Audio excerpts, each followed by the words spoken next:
उसको समझ लो और करने लगो और चल पड़ो तो अपनी मंजिल पर पहुंच जाओगे।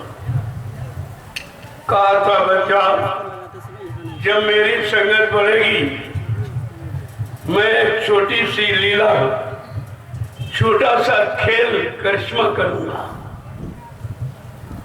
देखिए, ये भी कहा था कि जब मेरी संगत बढ़ेगी तो मैं छोटी सी लीला, छोटा सा खेल करूंगा। तुम मेरी लीला को समझ नहीं पाओगे। जो समझ पाएंगे वो परमात्मा के रास्ते पर टिके रहेंगे, नहीं तो सब छोड़ के भाग जाएंगे। कहा था, तुम मेरे चेले हो कि चेलों के चेले? तुम गुरु के चेले हो कि गुरु के चेलों के चेले? जब गुरु से तुम्हारा काम नहीं हुआ, क्या उन चेलों से तुम्हारा काम हो जाए? वो भी चेले इसी गुरु के, इन्हीं गुरु के चेले। जब गुरु के पास काम नहीं हुआ तो इन चेलों के पास क्या रखा? और आप ये भी नहीं समझ पाए हो। तो ये सब कहा था। मैंने लोगों से पूछा कि आप बाल बच्चेदार हो, सही बोलना। तुमको नामदान गुरु महाराज ने दिया या किसी चेले ने दिया है? गुरु महाराज ने। तुम्हारा हाथ गुरु महाराज ने पकड़ा या किसी चेले ने पकड़ा है? गुरु महाराज ने। तुम्हारी जीवात्मा का उद्धार कल्याण कराने का वादा गुरु महाराज का है या किसी चेले का है? गुरु महाराज का। फिर तुम जा कहाँ रहे? नामदान गुरु से लिया, हाथ गुरु ने पकड़ा, वादा गुरु ने किया, और जा कहाँ रहे हो? चेलों के पास। जो चेले भी नहीं है, जो गुरु की निंदा करे और गुरु को झूठा बोलने वाला, दगेबाजी करने वाला सिद्ध करे, वो चेला है? वो तो मनमुखी है, गुरुमुखी नहीं है।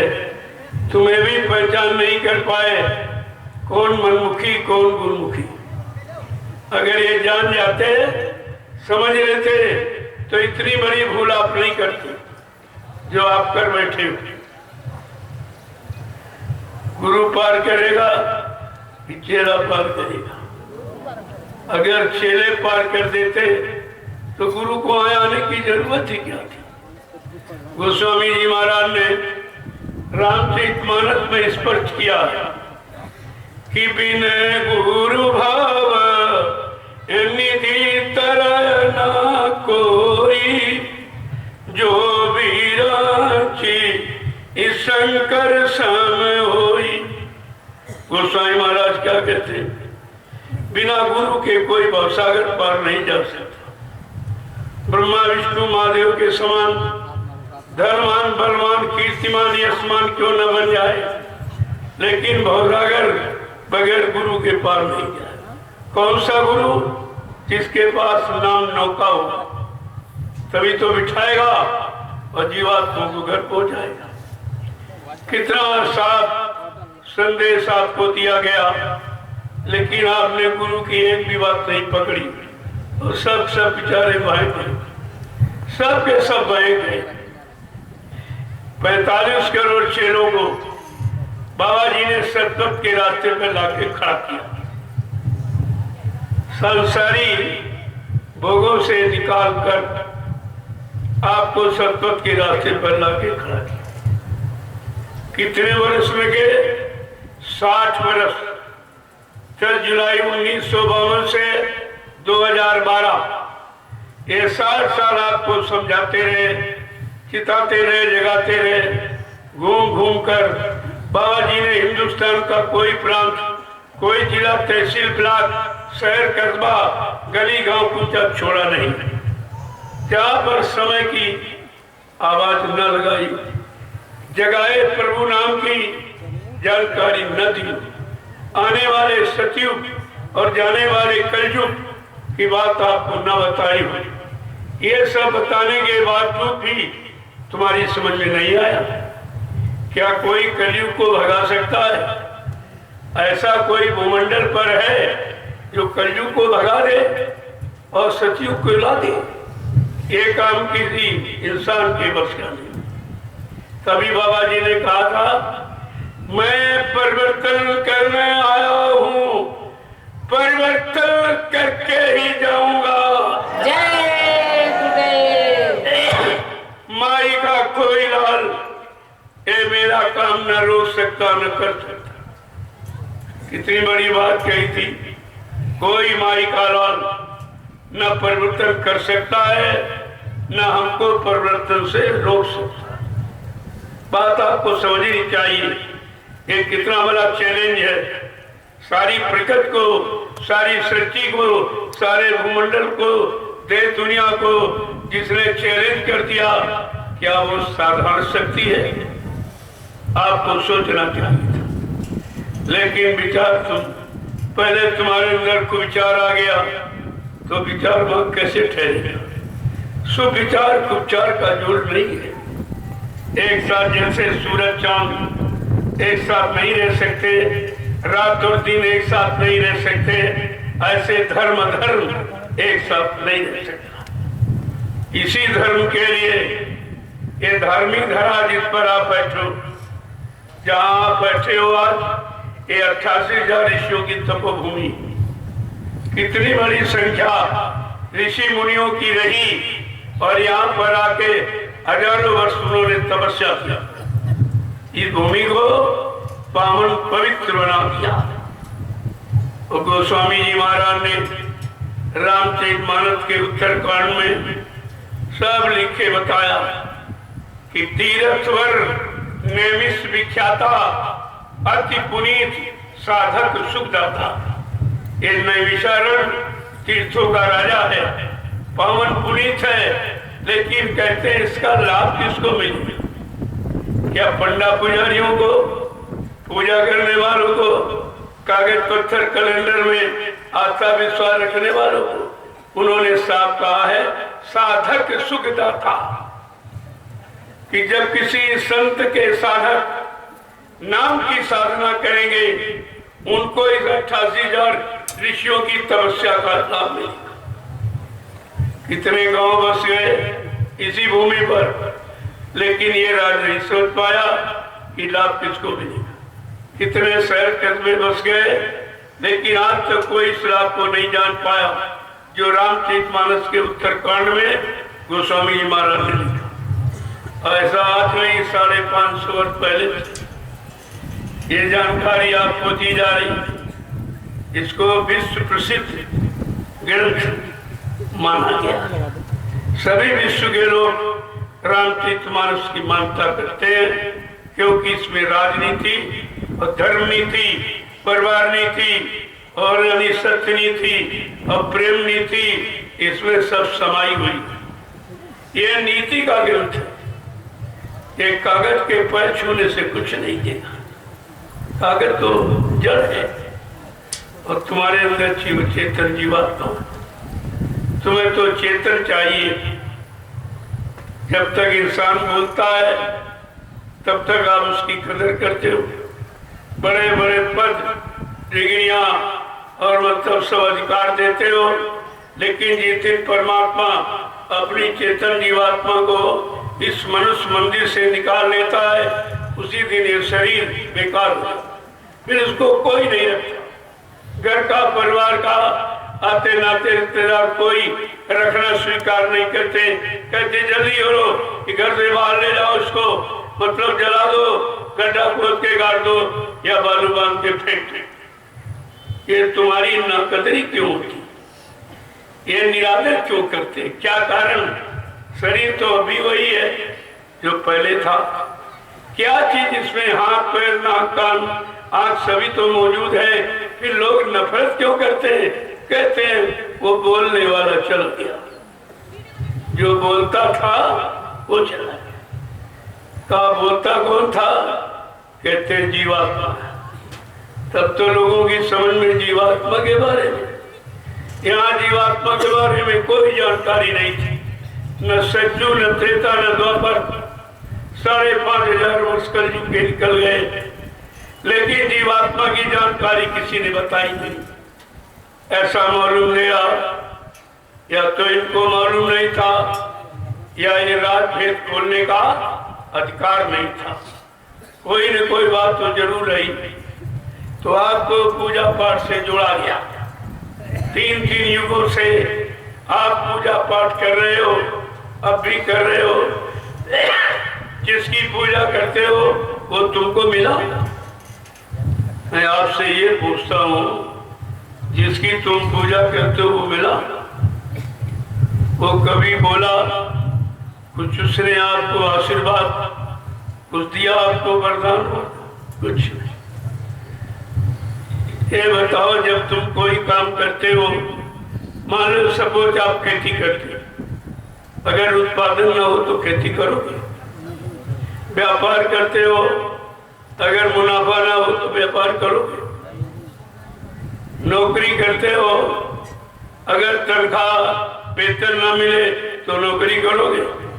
लेकिन ये तुम्हारी कैसी आस्था पूजा पाठ की, तो ये तो तुमको तो इसमें कुछ नहीं मिला, और अभी छोड़ने को तैयार भी नहीं, मिल भी नहीं रहा और छोड़ने को तैयार नहीं कि 3 युगों से इतना ज्यादा उस में जकड़ गई, जड़ता की ममता में जकड़ गई। महापुरुषों ने क्या कहा था?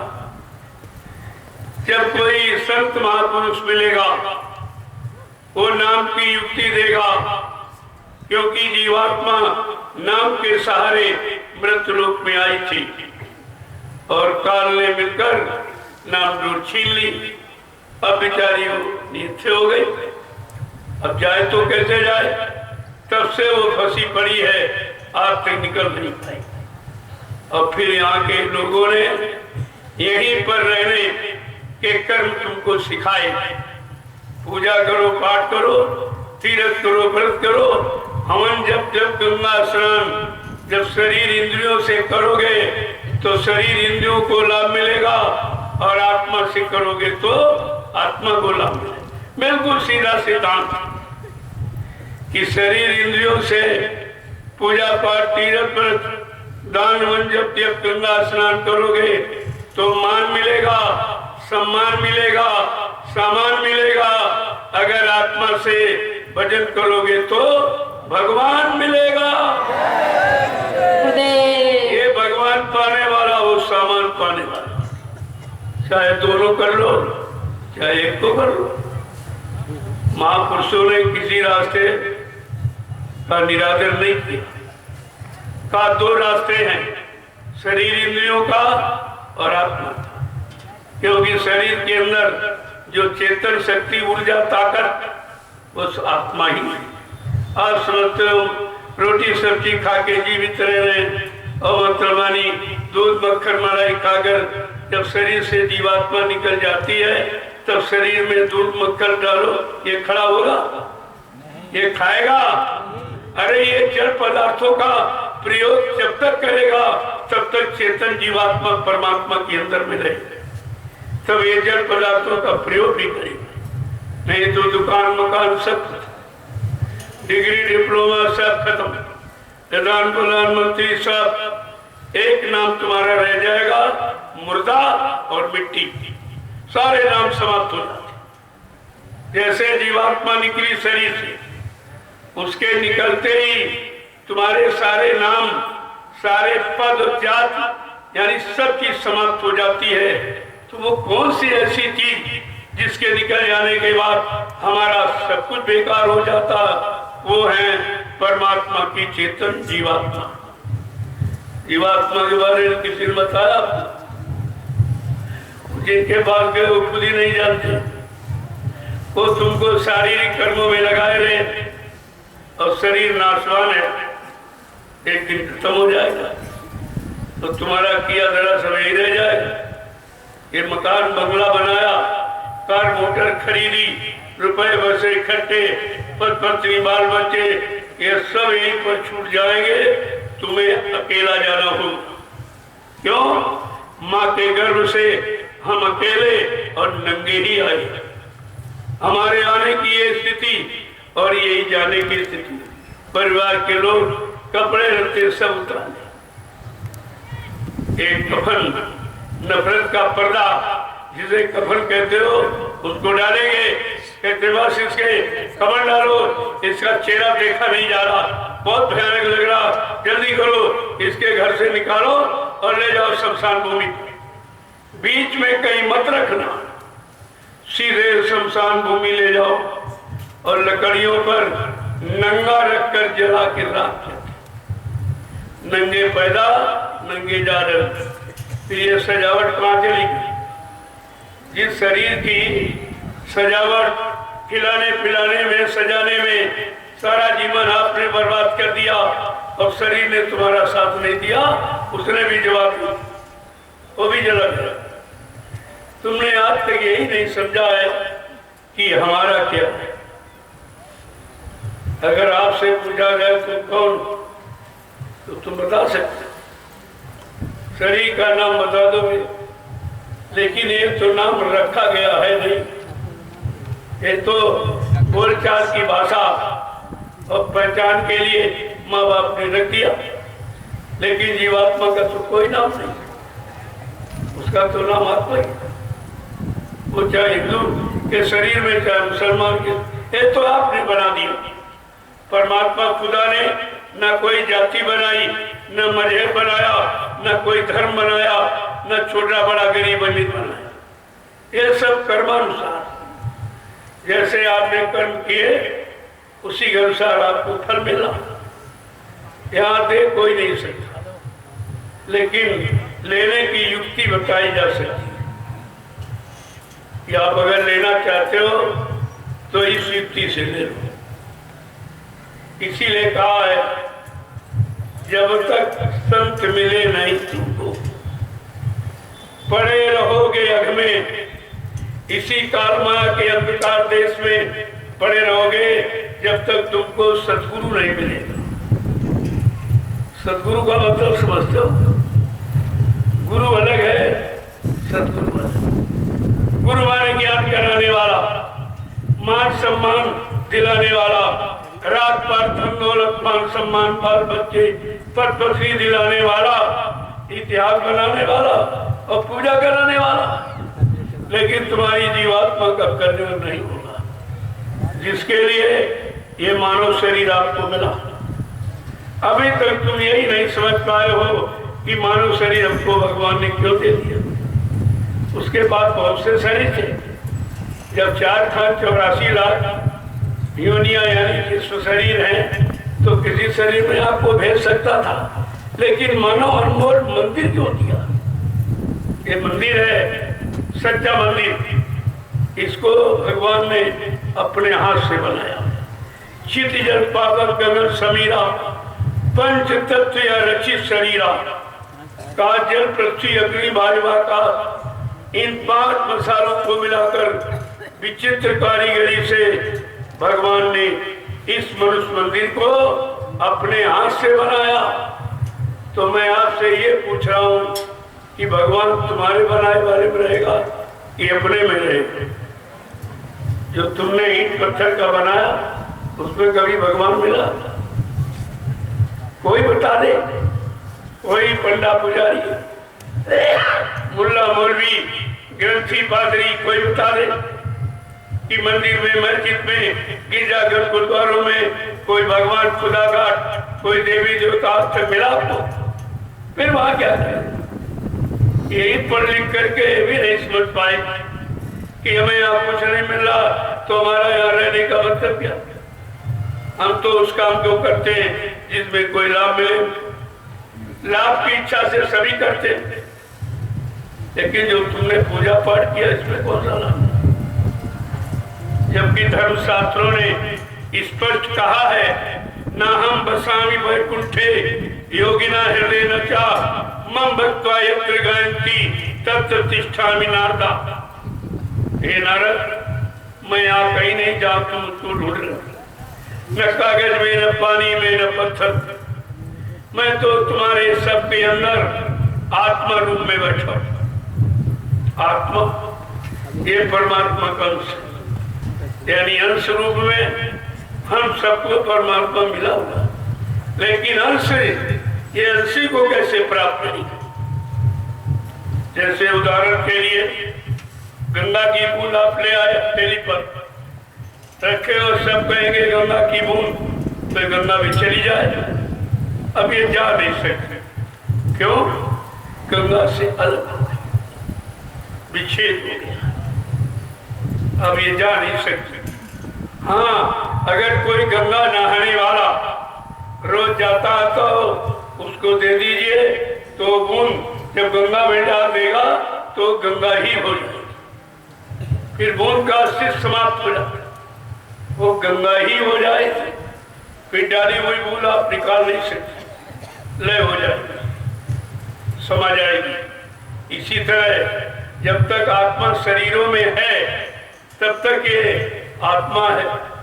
जिस दिन आत्मा को जगाने वाले संत महात्मा मिल जाएंगे और जगाने की युक्ति दे देंगे और ये जाग जाएगी और जो वो रास्ता बताएं उस पर चल पड़ेगी, तो एक दिन अपने घर पहुंच जाएगी, फिर आत्मा परमात्मा ही हो जाएगी, इसका अस्तित्व समाप्त हो जाता। लेकिन ये तो बात कोई बताता नहीं है, ये चर्चा केवल सत्संग में होती। इसीलिए कहा कि अन्य युगों में कथा वार्ता और कलयुग में सत्संग। कथा वार्ता सुनाई जाती और सत्संग किया जाता, कितना अंतर। सत्संग करो, कला कहते नहीं है कि भाई सत्संग करो, सत्संग कहो, सुनो, सुनाओ, इससे लाभ कुछ नहीं। सत्संग करो, कोई काम जब करोगे तो करने का अनुभव तुम्हारे पास हो, वो सत्य है। अब सुना सुनाया और पढ़ा पढ़ाया जब तक करनी में नहीं उतारोगे ये सब झूठ रहे, सब का सब झूठ। एक कागज की विद्या जो काले अक्षरों की आपने पढ़ ली, तुम्हारा तो इसमें कुछ नहीं लिखा हुआ। मैंने लोगों से पूछा कि आप पढ़े लिखे हो कि लिखे पढ़े? कहले ये आप क्या कहते हो? अरे तो सीधे ही कह, तुम लिखे पढ़े हो कि पढ़े लिखे हो? कहले बात नहीं समझ में आई। हमने जो लोग लिख गए उसको पढ़कर डिग्री पाए हो तो डिग्री उसकी है कि तुम्हारी? अरे जिसका अनुभव है वो उसकी है, तुम्हारी नहीं। यही तुम्हारी सबसे बड़ी भूल और अज्ञानता, ये अहंकार, गरुड़, गुमान, घमंड, ये जो करते हो ये सब झूठ है। इसलिए अनुभव करो, अनुभव करो, कर्मी करो, मार्ग मंडालो, इंद्रिय भोग विसारो, इतना काम करो तुम अब की, फिर आगे की सतगुर जानी का इतना काम तुम्हें करना पड़ेगा। मन को मारने का मतलब मन को भोगों से अलग करो। भोग रोग बन के निकले, भोग ही रोग का कारण बन जाता और इसी में सब परेशान हो जाते। ये बीमारी कहां से आई? ये गंदे खान पान, गंदे कर्म, गंदे खान पान करने वालों की संख्या जब ज्यादा बढ़ गई तो वायुमंडल दूषित हुई, तो वायु भी दूषित और जल भी दूषित। और जब जल और वायु दोनों दूषित हैं और बगैर जलवायु पे हम रह नहीं सकते, तो बीमारी का कारण तो ये धार्मिक देश है, ये भारत धार्मिक देश। धर्म के लिए, धर्म को लाने के लिए, धर्म की स्थापना करने के लिए भगवान राम तो रावण से लड़ाई लड़नी पड़ी। ऐसे धर्म हंसी मजाक पे नहीं आता, ये सुनने सुनाने, पढ़ने पढ़ाने और भाषण स्पीच और प्रवचनों से नहीं आता, ये करने से आएगा। तो भगवान राम ने धर्म की स्थापना के लिए रावण से लड़ाई लड़ी, क्यों? वो धर्मी था, अधर्मी था। और भगवान कृष्ण ने धर्म को लाने के लिए महाभारत किया। ये दोनों प्रमाण उदाहरण आपके सामने कि ये कब हुआ, किस स्थित परिस्थिति में हुआ, कैसे भाव विचारों में हुआ, कैसा खान पान लोगों को रहा, समय ऐसे आया।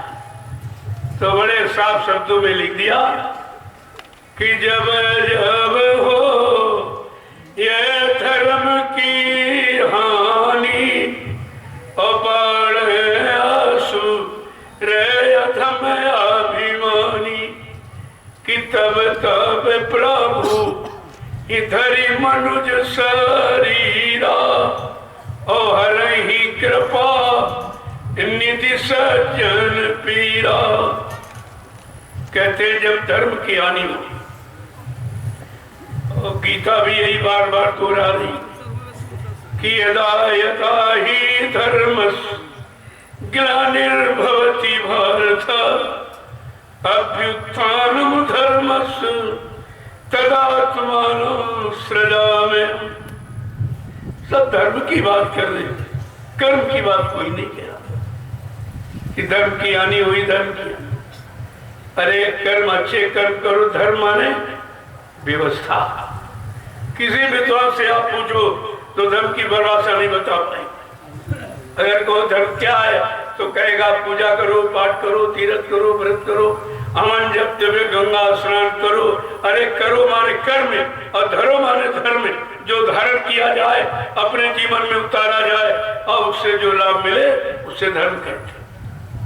जब धर्म की परिभाषा नहीं जानते तो धर्म की स्थापना में इनका सहयोग क्या होगा। मैंने यही कहा था, अगर मुझको एक बार सरकार परमिशन दे दे तो मैं इतना आदमी यहाँ बुला लूंगा कि नैमिष में जगह नहीं रहेगी, कहीं जगह नहीं रहेगी। नहीं, इतना आदमी मैं आदमी से आदमी भरा के बैठा दूंगा। वो तो जब कुछ नहीं, तब ये कल का दृश्य देखते आप, ये पूरा ग्राउंड कहीं जगह नहीं थी, जबकि आधे लोग वहीं रहते, कोई भंडारे वाले, गौशाला वाले और खेती वाले, ये तो नहीं आ बेचारे आते, तो वही रह जाते। तो कहने का मतलब ये है, अगर तू हमारा सहयोग कर देते तो मैं इसी मैदान में इतना आदमी बैठा देता कि तुम गिन नहीं सकते थे, और कोई मांस आत्मा कुछ। इससे तो और बीमारी बढ़ेगी। जब श्वसन क्रिया आपकी कमजोर होगी, यानी आपने सेवन कर दिया ना कुल मुंह दोनों, तो तुम्हारी वही अंदर वाली वायु आती जाती है। ये बाहर का स्वच्छ, कहते ऑक्सीजन कम पड़ गई।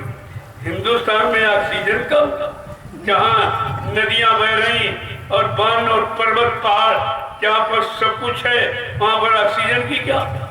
एक पीपल का पेड़ 1-1 किलोमीटर चारों तरफ ऑक्सीजन प्रदान करता है, एक वृक्ष। देखिए कैसे ऑक्सीजन खत्म हो गई। खत्म नहीं, तुम ऑक्सीजन का कारण बना रहे हो। जब मुंह बंद कर दो, नाक बंद हो जाएगी, जब वो सांस नहीं शुद्ध हवा बाहर की मिलेगी, धीरे धीरे फेफड़े कमजोर हो जाएंगे, एक बीमारी और पैदा। तो एक बीमारी गई नहीं, दूसरी आ गई। ये सब कारण उसी का। अरे प्राकृतिक प्रकोप जिसको कोई जानता नहीं। बाबा जी ने सन 1980 में कहा था, बल्कि 6 नवंबर 1986 में कहा था, बच्चा आगे ऐसी बीमारी आएगी जिसका लोग नाम नहीं जानते। मैं बताऊंगा उसका नाम कोरोना। क्या क्या न करो, अंडा न खाओ, मुर्गा न खाओ, मछली न खाओ, बकरा न खाओ, झूठ न बोलो, शराब न पियो, निंदा न करो। इसके लिए ये मुंह बंद किया जाता, और मुंह बंद है, काम सब हो रहे, काम सब हो रहे, कोई काम बंद नहीं सब।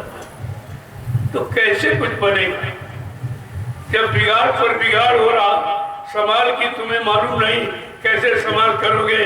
अब ये बाबा जी ने कहा प्राकृतिक प्रकोप होगा, एक दिन सारा विश्व कुदरत के चपेट में आके खड़ा हो जाएगा, और तुम्हारे पास उससे बचने बचाने का कोई सामान नहीं होगा। और जितने जिम्मेदार लोग काले नीले पीले हरे लाल झंडे लिए घूम रहे हैं, ये अपने अपने झंडों को फेंक कर, अगर तुम्हारे जय गुरुदेव प्रभु नाम उसके झंडे के नीचे अगर ना जाए तो इस बाबा को बाबा मत कहना। ये कितनी बड़ी बात थी, कितना बड़ा चैलेंज है जिसको कोई काट नहीं सकता, क्योंकि संत महापुरुष त्रिकालदर्शी